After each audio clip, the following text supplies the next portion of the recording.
영상을 찍는 지금 또 환율이 1,480원을 돌파했습니다. 국민연금으로 막았다 올라갔다 하는데 이건 솔직히 꽤 심각한 상황입니다. 이제 정말 1,500원까지 가는 거 아니냐는 생각이 들 정도입니다. 여기에 출산율, 실업률까지 보면 한국의 미래가 밝아 보이냐고 묻는다면 솔직히 그렇지 않죠. 거기에 더해 한국은행이 1조 5천억 원 돈 푸는 것까지 보면 원화 가치가 진짜 휴지 조각 되는 거 아니야? 이런 위기감이 드는 게 당연합니다. 이럴 때 지금 우리는 무엇을 해야 할까요? 위기를 지켜봐야 할까요? 아니요. 위기를 기회로 만들 수 있습니다. 자산 방어는 물론 증시까지 가능합니다. 2001년 IT버블 붕괴 후 저금리 때 부동산을 산 사람들이 있었습니다. 2012년 글로벌 금융위기 때 부동산을 산 사람들이 있었습니다. 2020년 코로나 때 부동산을 산 사람들이 있었습니다. 이들의 공통점은 뭘까요? 화폐 가치 하락 신호를 보고 부동산에 투자한 사람들입니다. 이번 영상에서는 부동산에서 가장 높은 수익을 볼 수 있는 재개발, 그 중에서도 입지 좋고 개발 가능성 높고 소액으로 가능하고 주택 수재에 따른 세제 혜택, 이 네 가지를 동시에 잡을 수 있는 구역을 추천드리겠습니다. 영상 만들다가 좋은 소식이 있어 먼저 말씀드리겠습니다. 제가 전 영상 그리고 지금 영상에서도 계속 추천드리고 있는 여의대방 역세권 2구역 개발행위 허가 제한 열람 공고가 떴습니다. 저번 달에 접수가 들어가자마자 바로 개발행위 제한 공고가 들어갔다는 건 해당 구역을 개발하기로 사실상 방향을 잡았다는 의미입니다. 보통 이 제한 기간을 짧게 잡는 경우가 많은데 이 구역은 무려 3년입니다.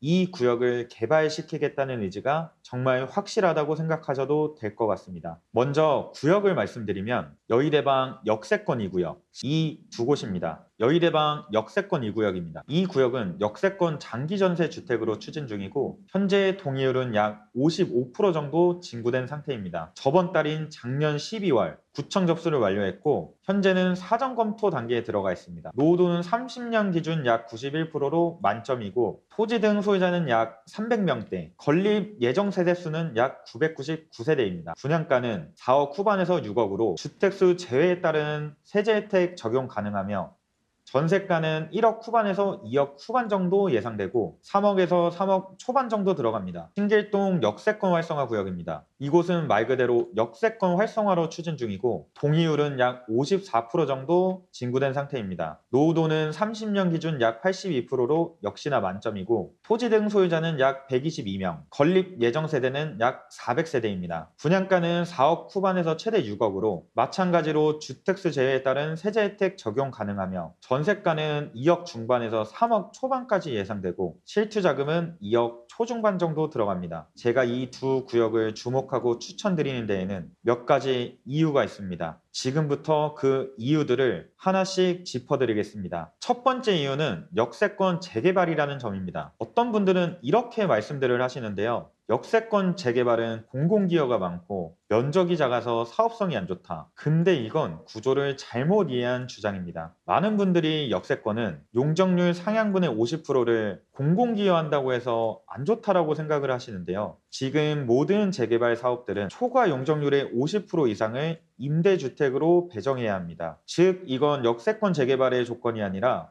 모든 재개발 사업이 적용받는 기준입니다. 차이가 나는 점은 하나입니다. 바로 용적률입니다. 이걸 가장 많이 받을 수 있는 게 바로 역세권 재개발 사업입니다. 결국 공공기여 비율이 중요한 게 아니라 조합원 대비 건립 세대 수가 얼마나 되느냐, 아파트 일반 분양 시 얼마에 팔 수 있느냐가 핵심입니다. 그리고 이 구조상 역세권 재개발이 사업성이 가장 좋아질 수밖에 없습니다. 역세권 재개발의 장점은 여기서 끝이 아닙니다. 요즘 많이 추진하는 신속통합기획, 모아타운의 경우 소액으로 진입했을 때는 큰 평수 받기가 어렵습니다. 하지만 역세권 재개발은 다릅니다. 기본적으로 고밀 개발을 하기 때문에 소액으로도 큰 평수 받기가 훨씬 더 수월할 겁니다. 여기에 고층 조망권까지 따라올 거고요. 이건 실거주 관점에서도 나중에 황금성 측면에서도 굉장히 중요한 포인트입니다. 역세권 재개발은 면적 요건이 있기 때문에 면적을 작게 진행할 수밖에 없습니다. 이걸 단점이라고도 볼 수 있겠지만 투자 관점에서는 오히려 장점이 될 수도 있습니다. 재개발에서는 시간이 돈입니다.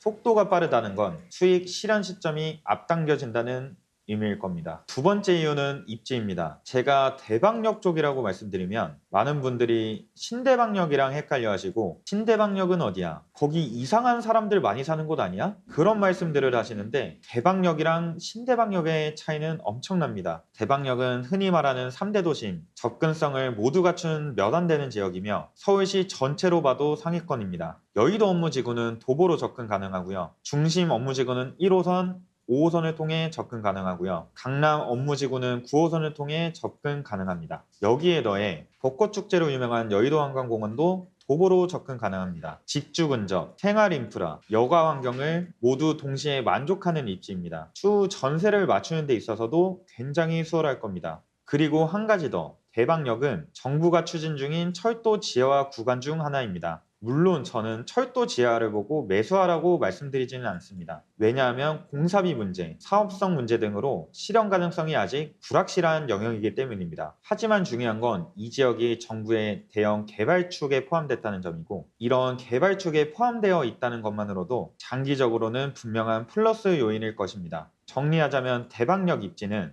서울 3대 업무지구 접근 용이, 핵심 노선 다수 이용 가능, 한강공원 도보권, 중장기 개발 검토 이력 존재, 그에 따라 임대 맞추기 수월, 단순히 사람들이 잘 몰라 저평가되어 있을 뿐 입지는 서울시에서도 상위권입니다. 세 번째 이유는 개발 가능성입니다. 저는 서울의 대형 도시 계획 중 가장 중요하고 큰 세 가지를 서울 북부 역세권, 용산 국제 업무지구와 여의도, 잠실 와이스 복합 개발 이렇게 세 가지로 보고 있는데 그 인근에 있는 저층 노후 주거단지들은 결국 정비를 안 할 수가 없다고 생각합니다. 그리고 대방역 일대는 용산 국제 업무지구와 여의도 라인에 있습니다. 여의도 바로 옆에 저층 노후 주거단지들이 그대로 남아있다? 도시 계획적으로도 행정적으로도 개발을 할 수밖에 없을 것입니다. 여기에 더해 구청과 서울시에서는 재개발을 해야 된다 판단할 때 입지 특성과 구역 특성을 봅니다. 여의대방 역세권 2구역과 신길동 역세권 구역 둘 다 구역 특성도 최상급이고 입지 특성도 최상급입니다. 입지 특성만 설명드리면 여의대방 역세권 2구역은 대방 역세권이 구역 지정 단계입니다. 신길동 역세권 활성화 구역은 연접지인 여의대방 신길 1구역이 현재 신통 후보지 선정이 된 상태입니다. 둘 다 이미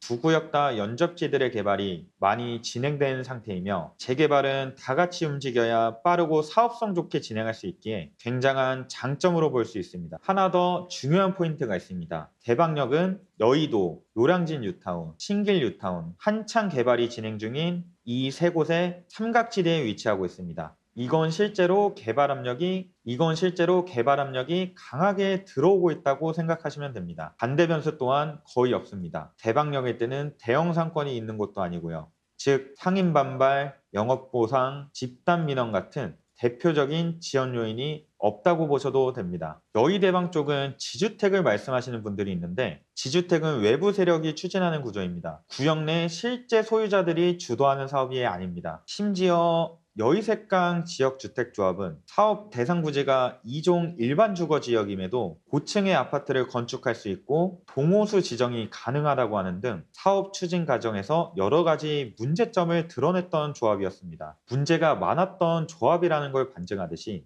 여러 소송에도 다 패소하며 몇십억 원이 넘어가는 금액과 토지 소유권도 뱉어내며 실질적인 어떠한 진척도 없는 상태입니다. 거기에 더해 원래는 신길동 1367-1번지 일대에 있었으나 그 위치가 대방 역세권으로 구역 지정이 되면서 현재는 위치를 옮긴 상태입니다. 그래서 이 지주택 때문에 재개발이 지연될 가능성은 사실상 거의 없다고 보셔도 됩니다. 애초에 안 될 것 같으면 영등포구청에서도 개발행위 제한 연락 공고도 올리지 않았을 것입니다. 네 번째 이유는 주택수재에 따른 세제 혜택입니다. 대방역 일대는 6억 이하 가격대로 진입이 가능해서 주택수재에 따른 세제 혜택, 거기에 더해 임대사업자 등록을 통해 85% 취득세 감면도 가능합니다. 투자에 있어서 이건 지출이 감소하기에 수익률이 극대화되는 포인트입니다. 이 부분은 워낙 중요한 내용이라 더 자세하게 알고 싶으신 분들은 제 주택수 제외 관련 영상을 참고해 주시면 큰 도움이 되실 겁니다. 여의대방 역세권 2구역은 단순히 괜찮아 보인다 수준이 아닙니다. 될 수밖에 없는 조건을 다 갖추고 있습니다. 역사가 증명합니다. 경제 위기 때 부동산으로 대비한 사람 중 돈을 못 번 사람은 없습니다. 반대로 대비하지 못한 사람들은 큰 손해를 봤습니다. 지금도 똑같습니다. 설마 그럴까? 생각만 하다가는 분명히 후회밖에 남지 않을 겁니다. 여의대방 역세권 2구역 관련해서 조금 더 자세한 설명, 개인 상황에 맞춰 설명이 필요하신 분들은 제 번호로 연락 주시면 제가 직접 안내 도와드리겠습니다. 오늘도 긴 영상 끝까지 시청해 주셔서 감사드리고 앞으로도 돈 되는 재개발 구역들만 계속해서 올려드릴 예정이니 구독과 좋아요 한 번씩 부탁드리겠습니다. 감사합니다. 정혜수였습니다.